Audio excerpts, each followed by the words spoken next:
चलिए एक situation assume करते हैं, लाइफ की लगी पड़ी है, जॉब में स्टेबिलिटी नहीं है, कुछ भी वर्क नहीं कर रहा, या आपके साथ कोई ट्रेजेडी हो गई है या फिर बंदी छोड़ के चली गई है। तो भाई ऐसी सिचुएशन में आप क्या करोगे? यू कॉल फॉर हेल्प, आप प्रार्थनाएं करोगे, अपने गॉड से प्रेयर करोगे, उसे पुकारोगे। आप रो रहे हैं, उस सिचुएशन ने आपको अंदर तक तोड़ दिया है, पर फिर भी कोई जवाब नहीं आ रहा। क्या कोई गॉड, क्या कोई भगवान है भी या नहीं जो मेरी प्रेयर सुन रहा हो, जो मेरी पुकार सुन रहा हो?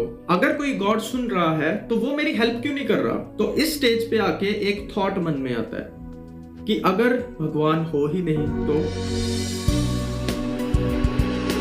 देखिए, ह्यूमन माइंड को मीनिंग चाहिए, उसे कुछ पर्पस चाहिए, वो पुकारता रहता है और बदले में यूनिवर्स उसे कोई जवाब नहीं देता।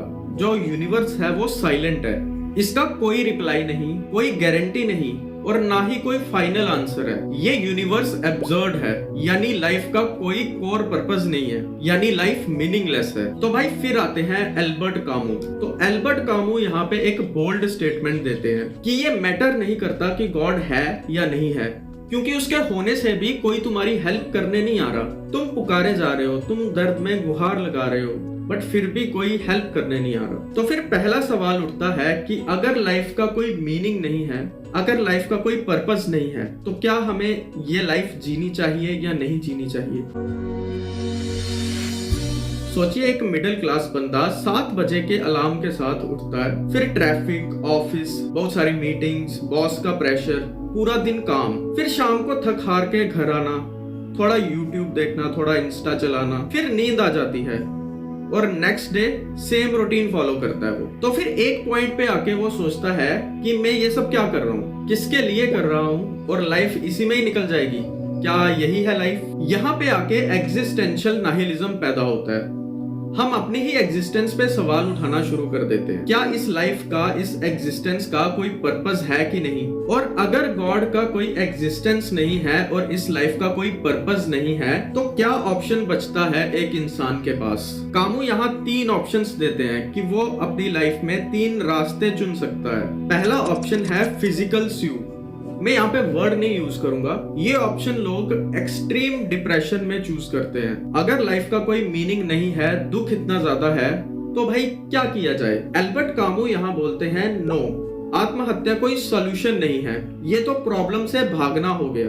तो भाई तुम भगोड़े हो, तुम प्रॉब्लम को फेस नहीं कर रहे हो, इससे भाग रहे हो। कामू के हिसाब से ये एक्सेप्ट कर लेना कि लाइफ एब्सर्ड है, इसका कोई मीनिंग नहीं है, और फिर खुद ही इस लाइफ की फाइल क्लोज कर देना, ये एक डिफीट है एब्सर्डिज्म से। तो भाई दूसरा ऑप्शन कामू बताते हैं फिलोसॉफिकल आत्महत्या।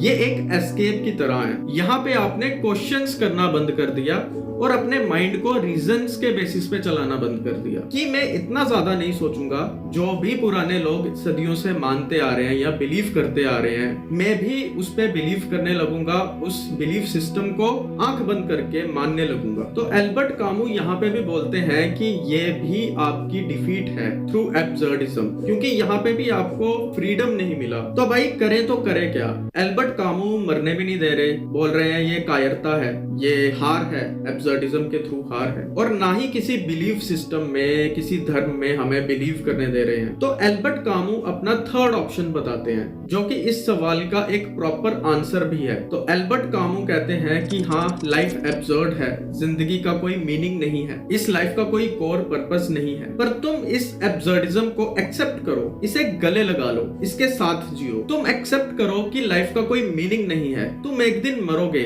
और मे बी कॉस्मिक लेवल पे, यूनिवर्स में इसका कोई फर्क ना पड़े, मे बी गॉड को या भगवान को भी इस बात से फर्क ना पड़े, चाहे वो एग्जिस्ट करता हो या ना करता हो, लेकिन फिर भी लाइफ को चूज करो अपनी मर्जी से, एब्सर्डिज्म को गले लगाकर। तो यहीं से आता है एल्बर्ट कामू के एब्सर्ड हीरो का कंसेप्ट। एब्सर्ड हीरो वो बंदा नहीं जो चुपचाप कॉर्नर में बैठ जाए, और ना ही वो बंदा है जो आंख बंद करके हर बिलीफ सिस्टम पे बिलीव करे। एल्बर्ट कामू ने एब्सर्ड हीरो को सिसिफस नाम के कैरेक्टर के साथ रिलेट करके समझाया। सिसिफस ग्रीक माइथोलॉजी का एक कैरेक्टर है।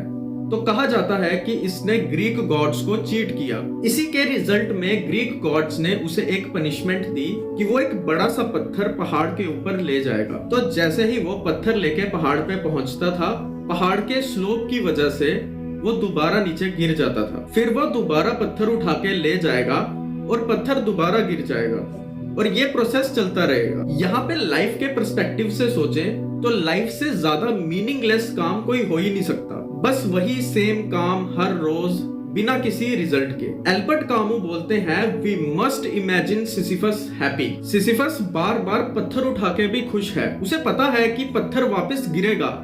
वो हर बार उठाता है और हर बार वो पत्थर वापस गिरता है, लेकिन वो फिर भी उठाता है खुशी से। उसे ये भी पता है कि उसे कोई फाइनल ग्लोरी नहीं मिलेगी, कोई ट्रॉफी नहीं मिलेगी और इसका कोई हैप्पी एंडिंग नहीं है, लेकिन फिर भी वो पत्थर उठाता है और बार बार उठाता है।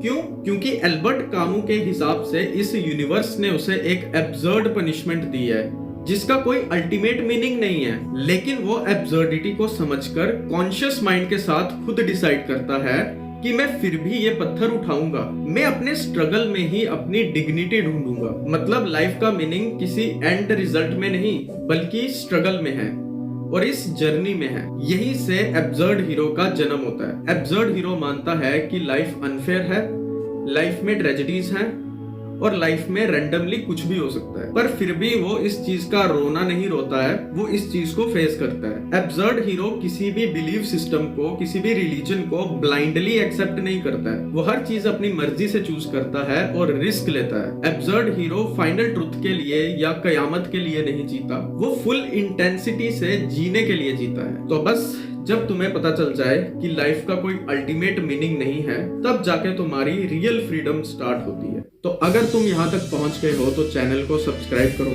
इसे उन लोगों में शेयर करो जो रात को बैठ के सोचते हैं कि मैं ये क्या कर रहा हूँ, इस दुनिया में क्यों हूँ मैं।